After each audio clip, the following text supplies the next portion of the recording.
Bismillahir Rahmanir Rahim. We begin with Allah's blessed name. We praise Him and we glorify Him as He ought to be praised and glorified. And we pray for peace and for blessings on all His noble messengers, and in particular on the last of them all, the blessed Prophet Muhammad. Allah's blessings be upon him as we greet you from the studios of the Islamic Broadcasting Network here in my native island of Trinidad with Assalamu alaikum wa rahmatullahi wa barakatuh. We apologize for the delay in the start of today's broadcast because of some technical difficulties, but we have a lovely surprise for you this morning. Just wait for a minute for that surprise. It is the 8th day of the month of Shaban, so we have about 3 weeks left before the blessed month of Ramadan, when we will be fasting for the whole month. But in addition to that, you have to prepare yourself to recite the whole Quran from cover to cover, of course in Arabic, because this is the practice of our Prophet, Allah's blessings be upon him. Very few announcements this morning before we have the surprise for you. Stay with us.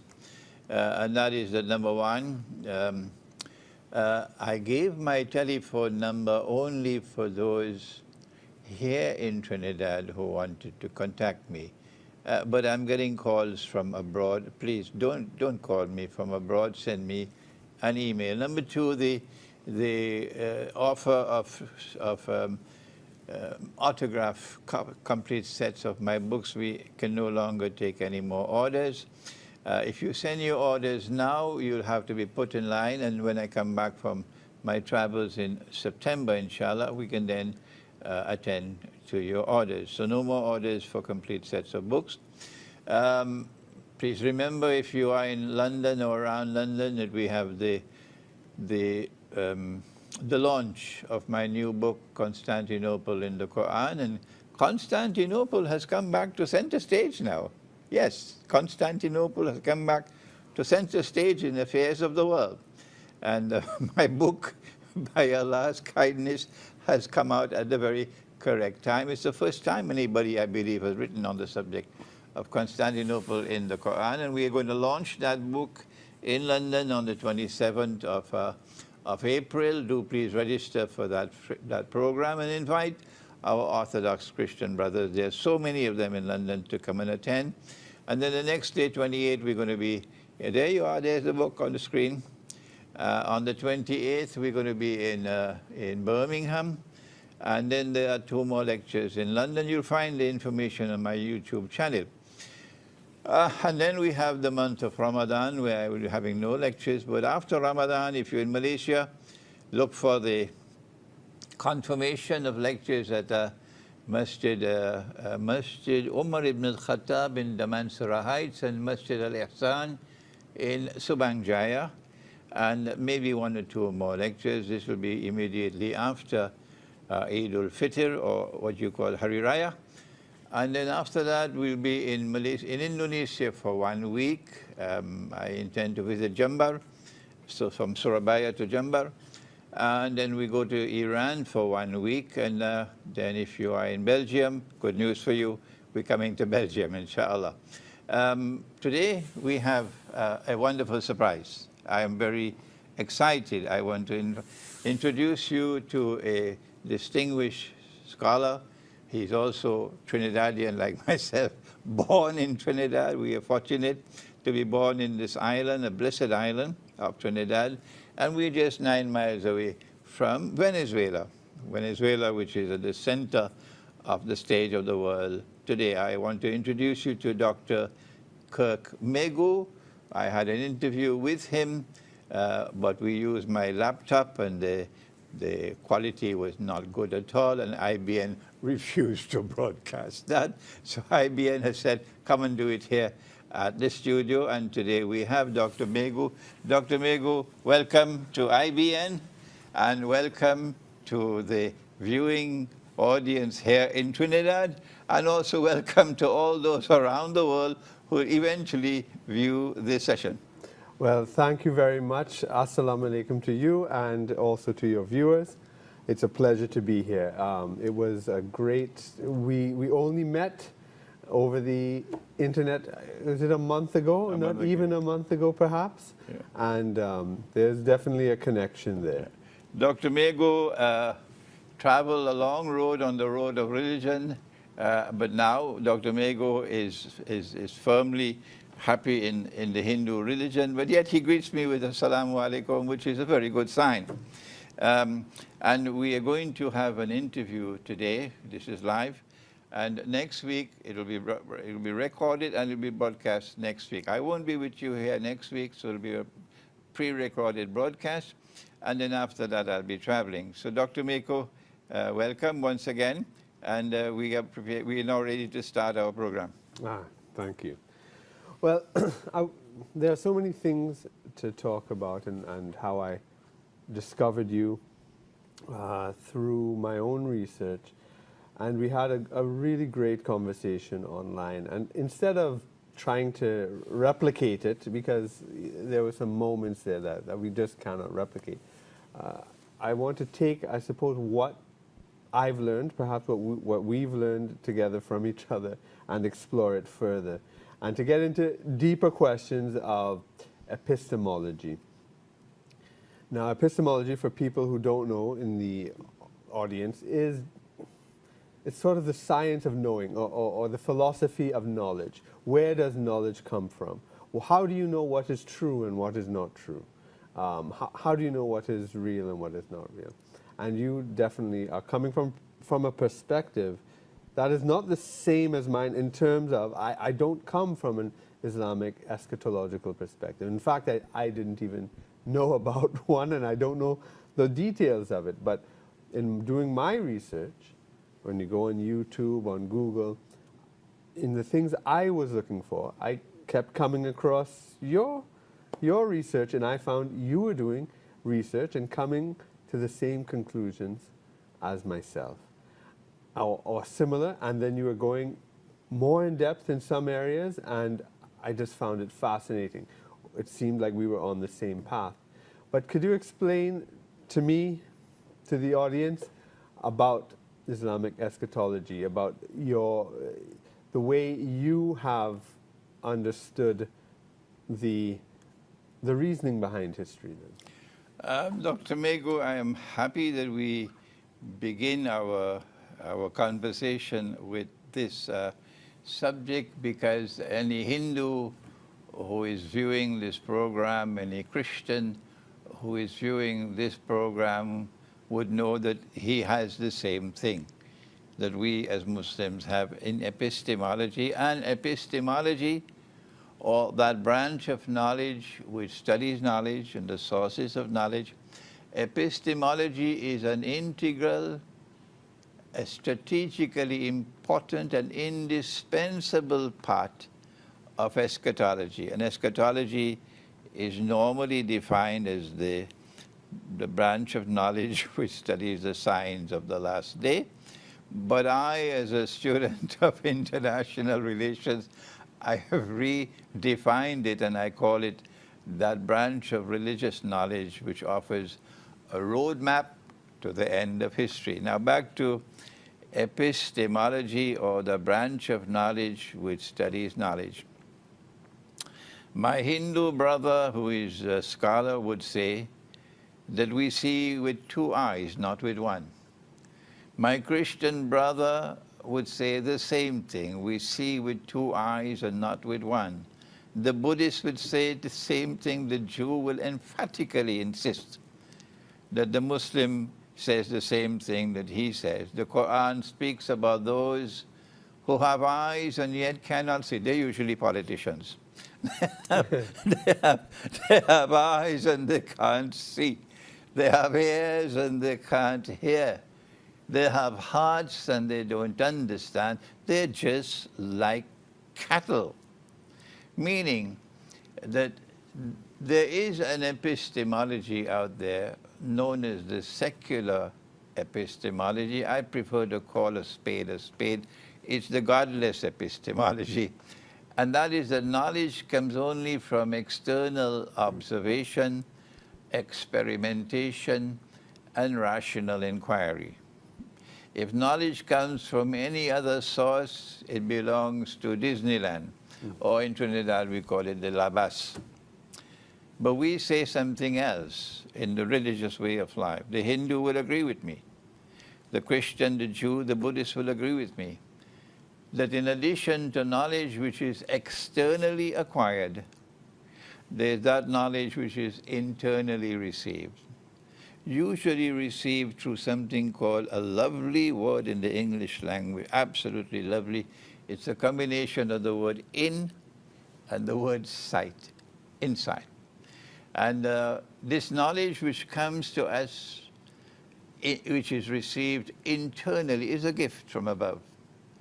But if you don't plant, you can't reap. The only one, Dr. Meighoo, who reaps without planting is the banker. Mm-hmm. Only the banker, yeah. Because he's reaping what others are planting. Correct. That's right. So you have to do your homework. You got to burn the midnight oil. You got to use external knowledge before knowledge can be received internally. And when you see what otherwise cannot be seen, you're now able to understand the world that's coming tomorrow. Yeah, and you know, the idea you have that you espouse of the inner eye, the insight, and I mean certainly the Christians have it in their own way, in their own terminology. The Hindus have it, you know, with the third eye and these sorts of things. And it's very important. You make a very important point about the godless epistemology, which is what it is. It's materialism. Mm-hmm. It's been around for a very long time, mm-hmm. Whether it be Aristotle, mm-hmm. I think definitively debunked it in, what was it, when he wrote the 4th century or so. Mm-hmm. And the Hindus have debunked it. Materialism has been around for a very, very long time. The modern scientific West believes that it is something new and progressive, and it is not. It is an old ideology that has been debunked. And I like to challenge these so-called secularist political scientists who think that they are... It's a myth that they are saying that they go on evidence, on science, because there is a story that they push. And it does ultimately derive from a Christian eschatology. But the way, let's say if we look at CNN, there is an epic story behind it. And basically they see it as America is the chosen people, essentially. They see themselves as the chosen people, and that history is moving on a line when there was a time of darkness and superstition and oppression. And then the light of reason, freedom, and democracy is slowly illuminating the world. And America is the chosen people with the special mission to bring that light to the world. And that essentially underlies all their narratives that you will see on CNN and Fox. CNN might be the left-wing version of it. Fox might be the right-wing version of it. But it is that narrative. They believe they are chosen to progress history. That's where the term progressive comes from. And if you look at the BBC and maybe Europe, they might not have that idea about America having that, but they see the West. You know, when they go back to the ancient Greeks, they claim the Hellenic tradition as their own. I dispute that. But they claim that they are derived from the Greeks, and when the Greeks were there, they were, you know, the light of science and rationality, and the Persians were, you know, oppressive, you know, people of superstition, and that the Western Europeans are carrying the light of the Greeks in spreading this knowledge. So, and they are pushing this view of history, which I disagree with, and I would imagine you disagree with as well. And in your eschatology, it's coming from what? A reading? You take it as a reading of the Quran, that these things are contained within the Quran, and that's what you do. You study Because I'm trying to figure out your thought process. You study current events, and then you look at what the Quran says, and it meshes. Is that how you do it? Well, first of all, it is very clear to me, and I'm sure to my viewing audience as well. You also see with two eyes, Dr. Meighoo, because you're able to penetrate the reality of the world today. And it is a reality in which the United States of America leads the Western world, and they are an arrogant people. It's not just the arrogance of claiming to be the chosen people of the Lord God, or the chosen people of the historical process with a mission of civilizing the world, but also the additional aspect of their arrogance is that they believe that they have a birthright of ruling the world. They need, all of mankind must bend their knees before them and submit to them. And that is arrogance. Yes.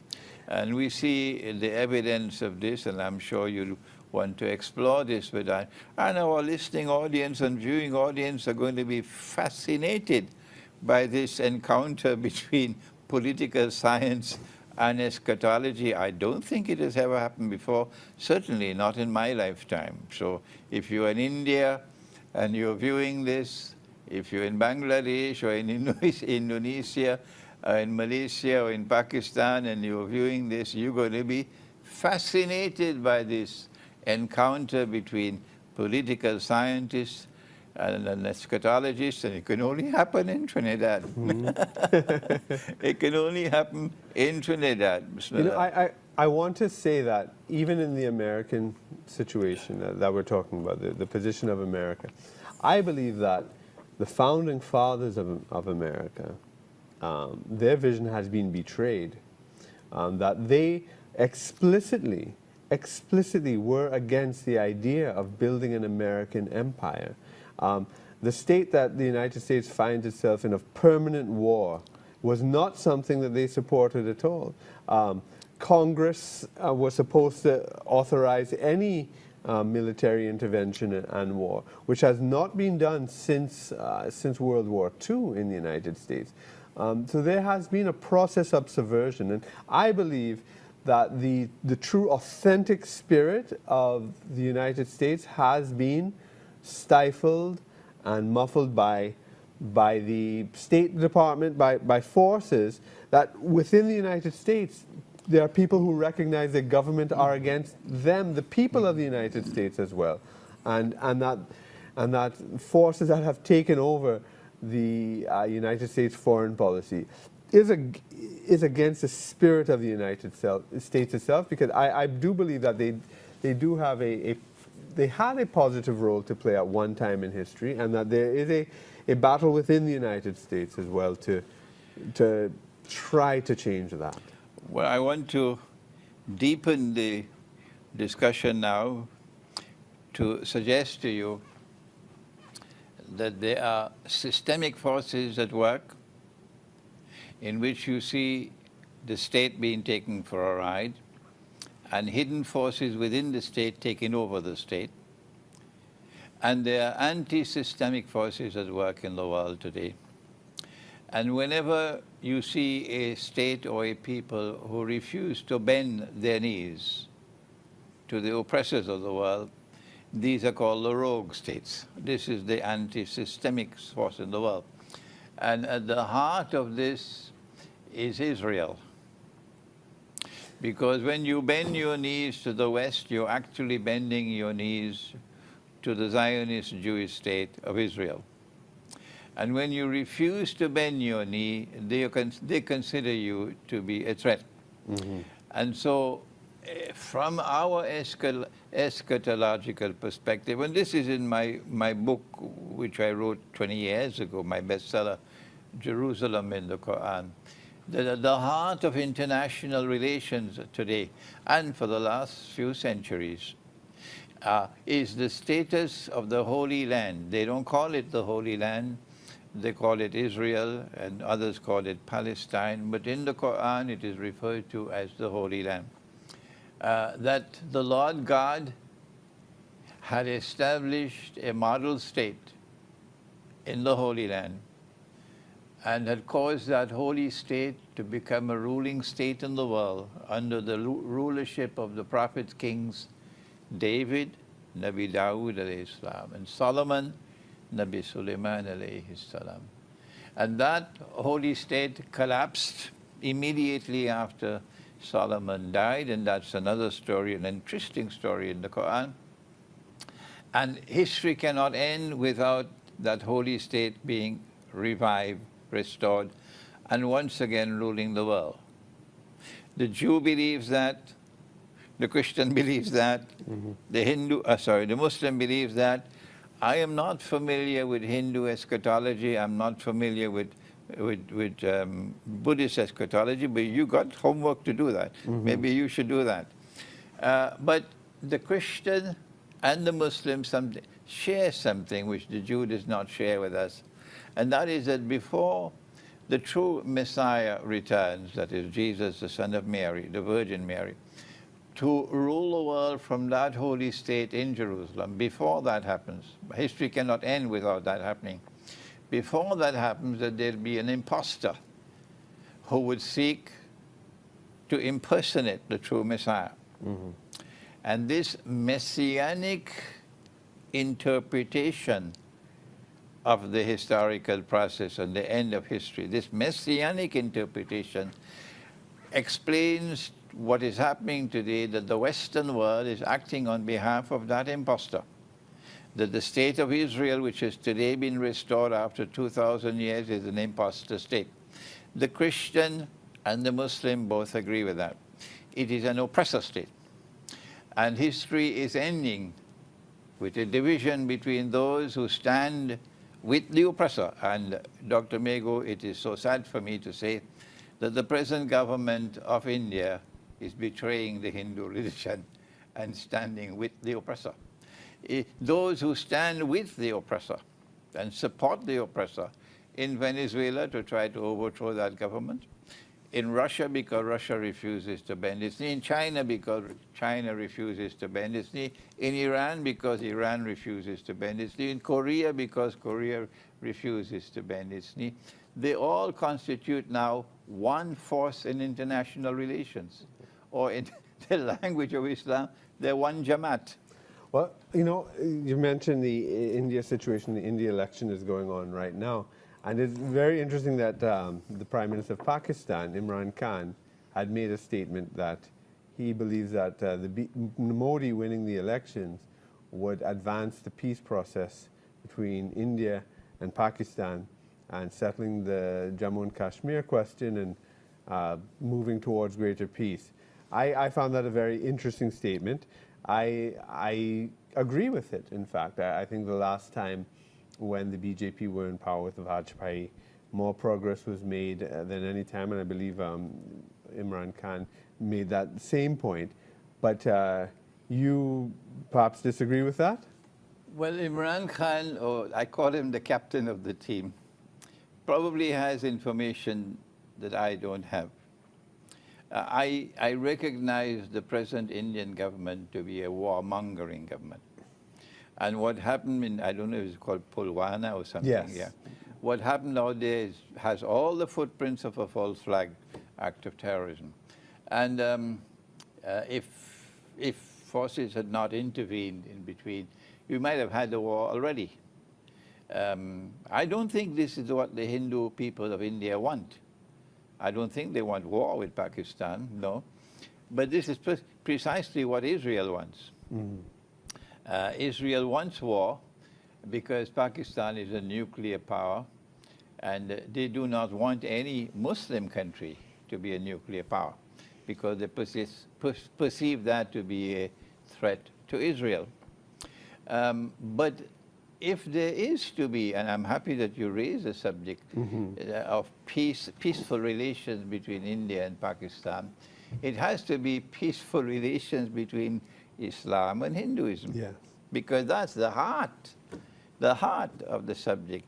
The reason why Mohandas Karamchand Gandhi was given the name Mahatma was because he represented the soul of Hinduism, which had been shorn of the accretions which had crept upon it. And he was trying to restore that soul of Hinduism. That's why he was called Mahatma. And if he had not been sacrificed, he had not been assassinated, and if he had continued to rule the independence movement in India, India would not have emerged as a secular republic. No. Let's discuss this India-Pakistan issue. I think it's interesting because it might be one of the areas where we may have more differences than others. Okay. But it would be interesting because we see the global situation in such a similar way to see how this fits inside there. Because I'll tell you my view, which I think would fit into your global view, but when we look at the particular situation, we may have a little debate. But I do not agree with the characterization of the BJP as a warmongering government.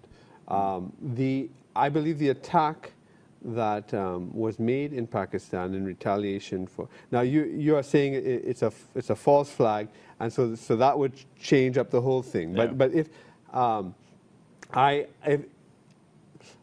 I take it as a real attack by groups that these are the same types of groups which I believe you have identified as Protestant Islam, right? That these ISIS, Al Qaeda.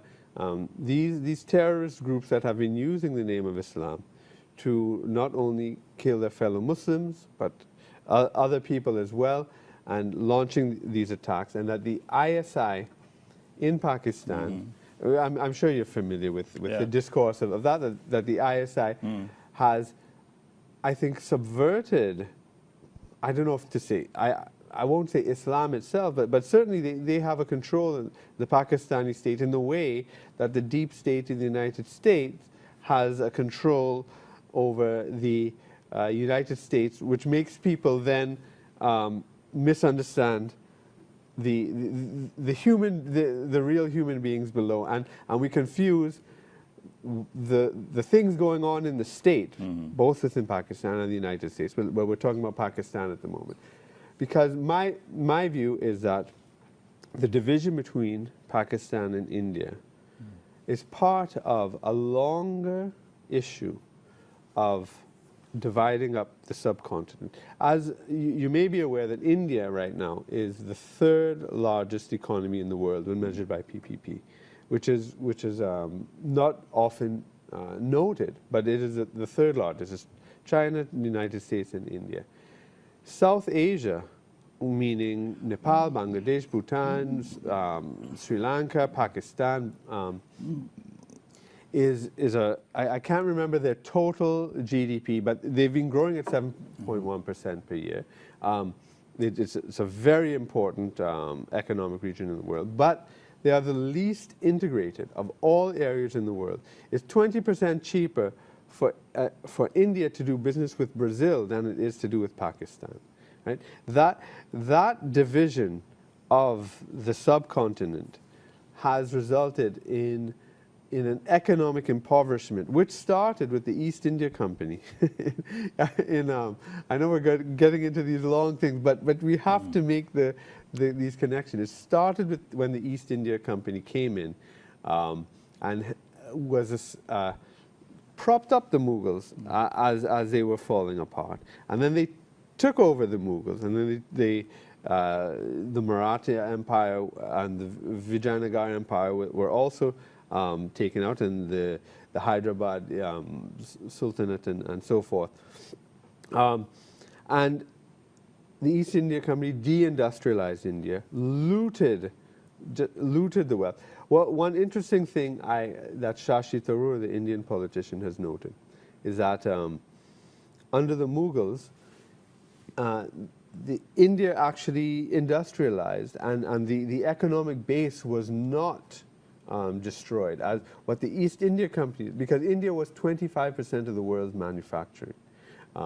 Cotton, indigo, all sorts of things came from India. It's the largest sink of gold in the world because of all the trade, etc.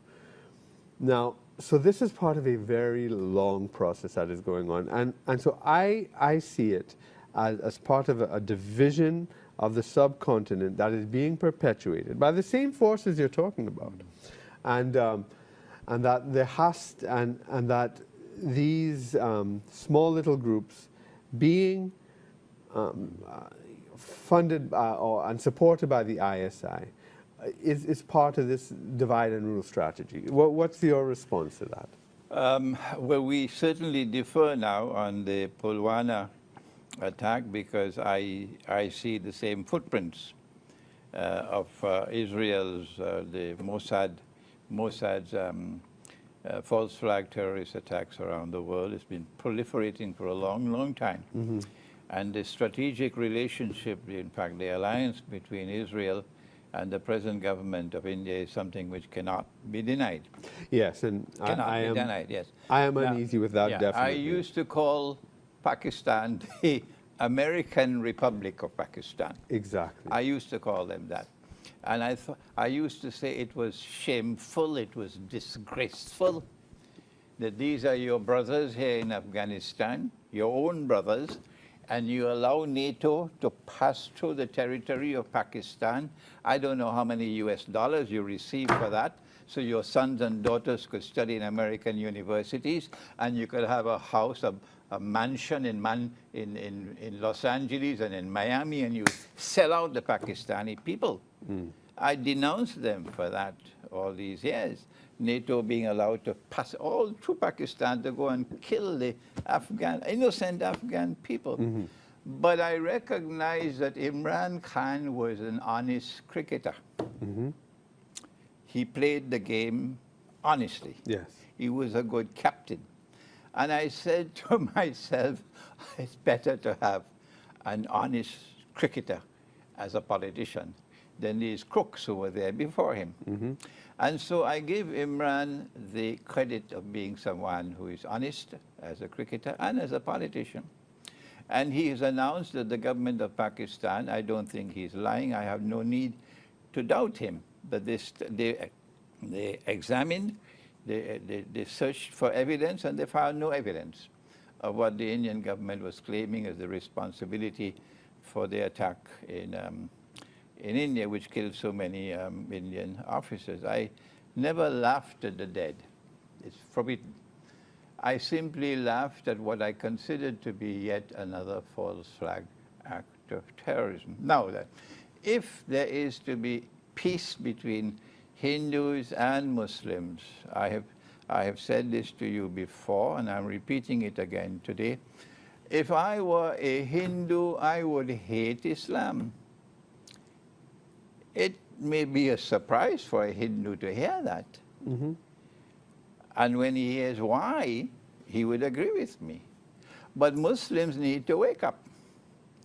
The Hindu world never invited the Muslims to come and rule over them. I never saw the invitation card. If you ever find it, show it to me here.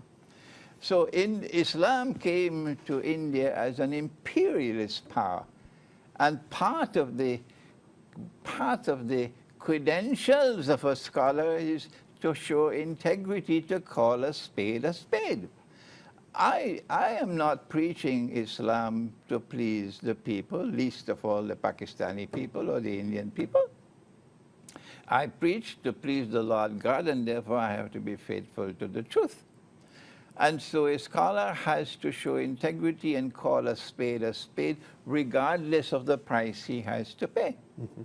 And so the first step on the road to reconciliation and peace, and to take the warmongering people and have them pushed aside to the corner, is to denounce Muslim rule over India, Hindu India, as imperialism. Denounce it, apologize to the Hindu people, and do the same thing for what the Ottoman Empire did to the Orthodox Christians, except that the Orthodox Christians suffered far more. than the Hindus did, because the Ottoman Empire was so brutal. Brutal. The Mughals did not do half the things that the Ottomans did. So if there is a government in Pakistan which has a backbone made of steel, then they'll do the right thing, and they'll begin the process of reconciliation, not with negotiation between this foreign ministry and that foreign ministry, but taking the bull by the horns and apologizing to the Hindu world, which is what they should have done at the time of the Khilafat movement, apologizing to the Hindu world for Muslim rule over India, which was not acceptable, not compatible with Islam. It was imperialism. And after you have done that, then you can proceed to try to resolve the problem of Kashmir, and I hope it can be done. Yes, yes. I think ultimately we are definitely on the same page, you know, and even if we may dispute certain details or whatever, but that is to be determined by facts, and then we take it and we process it and put it in the larger movement. Yeah. But I think that we understand the direction. You notice how fast the time is moving? I promised our viewing audience we're going to have a fascinating conversation today, and we are having it, but time is moving fast. Yes, yes, yes. Now, I'll tell you the way I started to piece world history together in a different way. Right? So obviously when you are at university, the liberal progressive epistemology, the reading of history is taken for granted. Right? So you start off with that.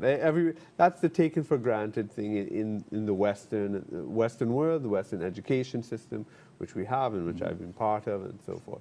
So, but then you have a critical view from Marxists, from third world nationalists, and these sorts of people. And I started off in that path, and because I became critical of the dominant view, because the poverty and war and exploitation in the rest of the world did not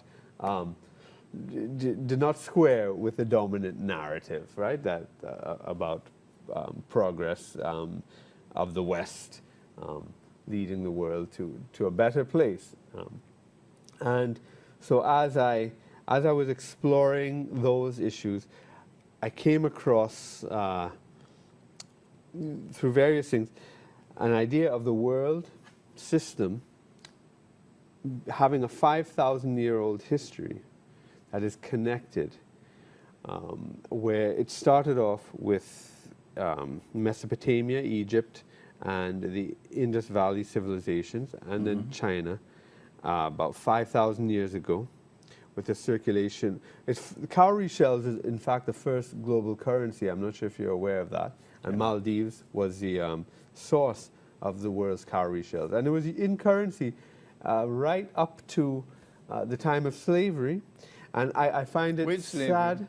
African, the Western slave trade. Western slave trade. Yes, it was also part of the Arab slave trade, I am assuming. But certainly part of the transatlantic slavery. And I'm always saddened when I see African nationalists using the cowrie shell as a symbol. You see it, they put it in their locks, in their dreadlocks, and sometimes on their wallets and belts, because that was the currency used. The Chinese symbol for money is the cowrie shell. It's a block with a line and these lines between. We're going to defer now on another subject. Yes, yes, I know. Yes, we're going to defer on another subject because when Jesus, Nabi Isa alayhi salam, went into the temple, which will be 2,000 years ago. That's right. And he found the money changers in the temple doing something. Yeah. And he objected to it. He considered it wasn't kosher, it wasn't halal, it was forbidden, evil. And he cursed them. And he turned over their tables and he chased them out of the temple. Today, he'd be called a terrorist. Yeah. And he said, you've taken the house of God and transformed it into a den of thieves. Yes. There was something in the use of money in that temple which he considered to be theft. Correct. Theft. What was the money? It wasn't shells. No, it wasn't. No. Yeah. So when I said that it was used right up to this 17th century, it was not the dominant currency because Okay. gold and silver had displaced cowrie shells yeah. thousands of years before. Okay. But it was still it was still in limited use up to the transatlantic slavery. But certainly gold and silver. The Hindu knows that money ordained by the Hindu religion is gold and silver. That's The right. Christian knows that. The Muslim knows that. I guess the Buddhist, certainly the Jew knows that because Israel already has gold and silver as its legal tender. And before gold and silver was used, I was just saying cowrie shells were in fact used. And then gold and silver had displaced. Roman coins and Chinese coins were among the first coinage using those metals. But that's Okay. a different subject.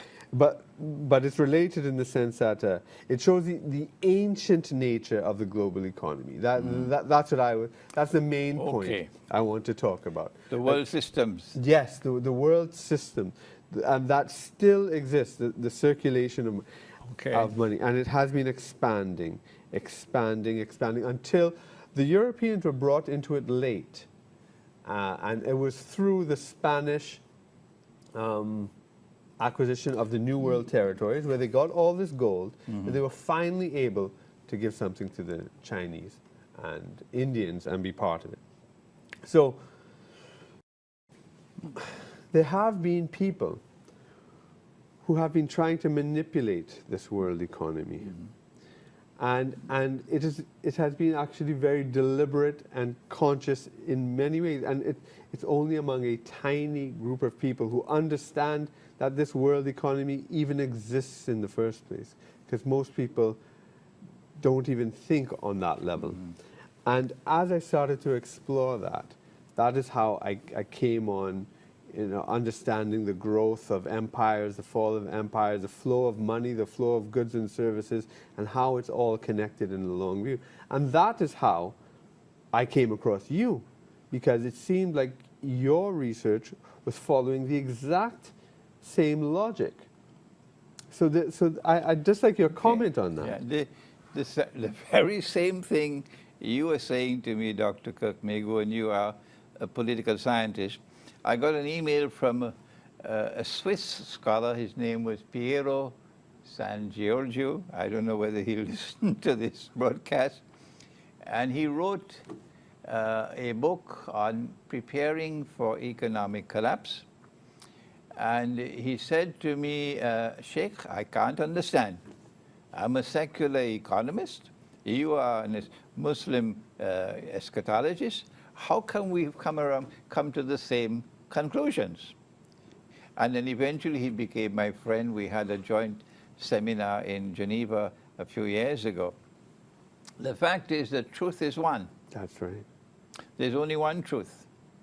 And if we're now taken the discussion to political economy, and yes, there are forces at work for a long, long time to try to unify the world as one world order.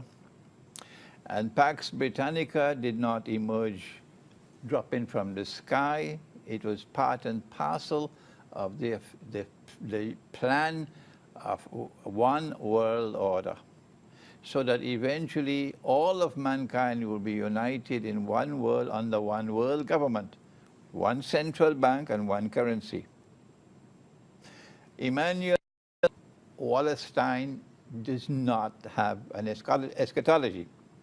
And that's why, while I have benefited from reading Immanuel Wallerstein, and my sister constantly sends me his essays, I recognize that they do not have an eschatology, so they don't have the big picture. Well, he has a different kind. He's seeing that the capitalist world system is now dying, Yes. and what is going to emerge he's open-ended about it. He hopes a socialist world system will come from it, or maybe there'll be chaos. So that is his sort of eschatology.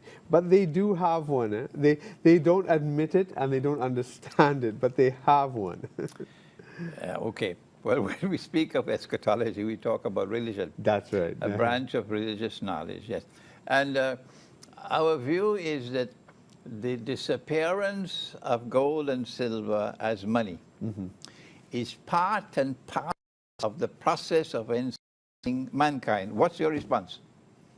I think I've not explored it in that way, but it's something I'm very much open to, because I do think that, I mean, certainly in 1972, that was a critical moment when the US dollar was linked from gold, and that unleashed all the sort of inflation, the inflationary currency, paper money worth nothing except a mere idea, all the speculation, the derivatives which caused the crash, and it has allowed debt to reach unfathomable numbers.